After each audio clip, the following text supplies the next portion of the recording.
விவசாயம் 3 வகைப்படும். கெமிக்கல் விவசாயம், இயற்கை விவசாயம், தமிழர் விவசாயம்.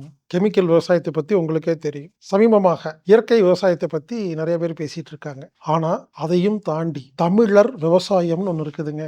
இந்த தமிழர் விவசாயத்தை கற்றுக் கொடுப்பதற்காக ஒரு 5 நாள் விருப்பத்தொகை ஆன்லைன் வகுப்பு ஏற்பாடு செய்யப்பட்டிருக்குங்க. தினமும் 1 மணி நேரம், 5 நாள் நீங்க தமிழர் விவசாயத்தை கத்துக்கலாம். மீண்டும் சொல்கிறேன், இது இயற்கை விவசாயத்தை விட ஒருபடி மேல. என்னை பொறுத்தவரை ஒரு பள்ளியில் விவசாய பூமி இல்லைன்னா அது பள்ளியே இல்லை. பள்ளியில் விவசாயத்தை பாடத்திட்டமாக இருக்கும் பள்ளியே சிறந்த பள்ளி. சிறந்த பள்ளியில் அதான் பள்ளி, மத்தெல்லாம் பள்ளியே இல்லை. குழந்தைகளுக்கு பள்ளியில விவசாயத்தை சொல்லி தரணுங்க. அதனால இந்த விவசாய வகுப்புல, இந்த தமிழர் விவசாய வகுப்புல யாரு கலந்துக்கலாம்னு கேட்டா எல்லாருமே கலந்துக்கலாம். வயசானவங்க, ஐடில வேலை செய்யறவங்க, டாக்டர், வேலை செய்யாதவங்க, பிசினஸ் பண்றவங்க, குழந்தைகள், மாணவர்கள், ஆசிரியர்கள் எல்லாம் கலந்துக்கலாங்க. எதுக்குன்னா தெரிஞ்சு வச்சுக்கிறதுக்கு. உங்களை விவசாயம் பண்ண சொல்ல, உங்களை விவசாயம் பண்ண சொல்ல, இடம் வாங்க சொல்லிங்க.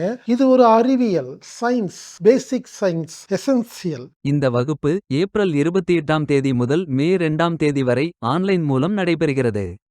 இந்த வகுப்புல நீங்க கலந்துக்கணும்னா anatomictherapy.orgங்கிற வெப்சைட்ல போய் ப்ரோக்ராம் ஃபைண்டர் அல்லது சர்ச் பட்டன்ல போய் தமிழர் விவசாயம் அப்படின்னு டைப் பண்ணி நீங்க அதுல விருப்பத்தொகை செலுத்தி பதிவு செஞ்சீங்கன்னா உங்களுக்கு லிங்க் வரும். தமிழர் விவசாயம் கற்றுக்கொள்ளுங்கள்.